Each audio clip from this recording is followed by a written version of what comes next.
Hi guys, welcome to part 5 of the Turtle Racing Snapper Clutch review. This is a second video that I'm doing. The first video you just seen in part 5 was the 2-shoe 8,000 spring clutch running in my Losi. I've taken that out and I've put in the snapper in for this second video. That's the only change I made. It's the exact same truck. I've switched nothing on it. Same motor, same 22 pinion. Same pipe, same 1107 carburetor. I didn't touch the carb settings, nothing. So the only thing difference is the 2-shoe clutch in it in the first video versus a snapper clutch in it in this one. I'll let you guys decide. I'm going to go ahead and run it up and down the driveway and a little bit in the front yard. I'll slow it down a little bit in the front yard so you can see how it grabs, how you got a much more drivable car at the lower RPM range. It's a little bit different than your 8,000 2-shoe spring setup where you're blipping the throttle more to get a more consistent run, a more consistent cruise control type feel when you're running your truck. So let's get this thing started and see what she does, and you can decide for yourself.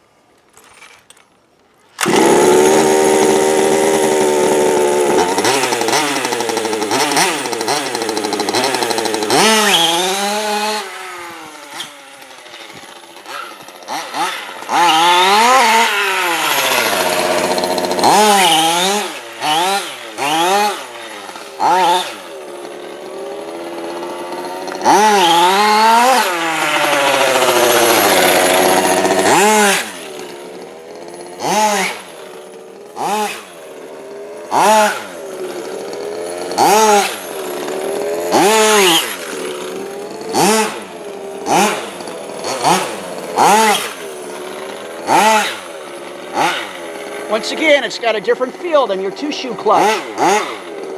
It's more instantly engaged. Let's take it a little easy now on the RPM level.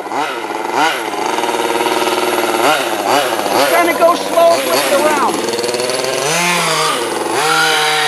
Right there, she's engaging. You can feel it. You can almost hear it whining out when that clutch engages. Now try doing that with an 8,000K spring. We all know you're only getting about 18 to 20,000 RPMs out of this motor. 20 max, probably around 18 would be the norm. But you're not engaging with the 2-shoe until 8,000, so you're not even using that lower power band on your 2-shoe 8K spring clutch. The snapper you are, I'm engaged right now. And I can hold it there.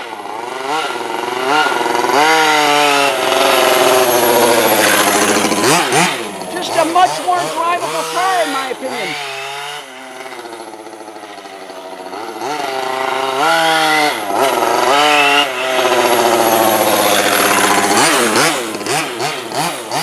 Now let's take it out on the front lawn and see what she'll do out there. It's going to be a more slippery surface, but let's see what she does. I'll just run it around the front yard a little bit.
There's the snapper running. Same car, same motor, same everything. The only difference in the first video, again, was the stock 2-shoe clutch with the 8K spring. Now, let me say right now, I don't know Turtle Dave. I've never spoke with him. I'm not affiliated with him. I don't work for him. I'm just an RC nut that loves the hobby. I like RC anything. I've been into planes. I've been into boats. I've been into a little bit of helicopters. Right now, I'm into cars. I love this hobby. This is what I do. I'm not getting paid to do this. I'm doing it because it's fun. I got a new video camera my wife got for me for Christmas last year, and I'm using it. I'm also doing it to help you guys. These videos take some time. They take a long time to upload because I'm dealing with the Fred Flintstone laptop, which is a Vista 7 or whatever you call it, Stone Age. So it takes a while, okay? I don't care if you buy the snapper clutch or not. I've been dealing with these trucks for a long time, since '06. I'm really into them. I like it. I think it's one of the best upgrades ever that any manufacturer's ever made for a fifth scale. That's me. I'm not trying to talk you into buying it. I really don't care. I'm just showing you some videos, what it does, so you can make an informed choice. Okay? So that would be up to you. Once again, I'm not affiliated with Turtle Dave. The only talking I've ever done with Turtle Dave was about 8 years ago. He and I actually got into a little dispute on the HPI Baja forum, and we exchanged some words. Well, both of our posts were quickly deleted, and we've never talked since. So if you want to call that being affiliated with Dave, then yeah, I guess I'm affiliated with Dave. Okay? I don't know him, he doesn't know me. There's no hard feelings between the two of us. I just know a good product when I see it. In the future, my friend Danny, he runs the same setup as I do. We may be doing a side-to-side, so you'll have two trucks racing against each other out on my track. He'll be running the 2-shoe, I'll be running the snapper. I think that'll be a pretty good comparison as well.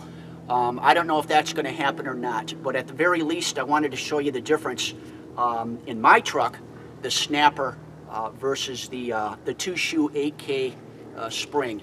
So I hope you got something out of it. If you want to buy it, fine. If you don't, that's fine too. But I hope this helped you to make a decision a little bit.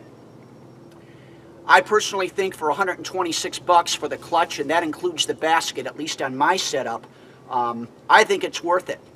And even if you don't like the way it engages, or maybe you don't think it's any better than the 2-shoe clutch, I certainly do. The fact that it's not going to wear, you're not going to have to think about your padded shoes wearing down and your doggone clutch spring breaking from heat, which I've had happen and whatnot. I've even tore up a clutch bell when the shoes wore down to the metal and whatnot. For some reason, I was going through a lot of clutches, 2-shoes on this motor. I'm not sure why. But at any rate, I don't have to worry about that anymore.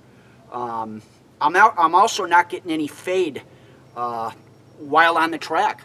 Larry and I ran on the track this past Saturday for several hours. I got no clutch fade. I had the same momentum in this thing as I did from the beginning of the day till about 1 o'clock when the rain came in and we wrapped it up. So, at any rate, happy hobbying. Thank you for watching. Over and out.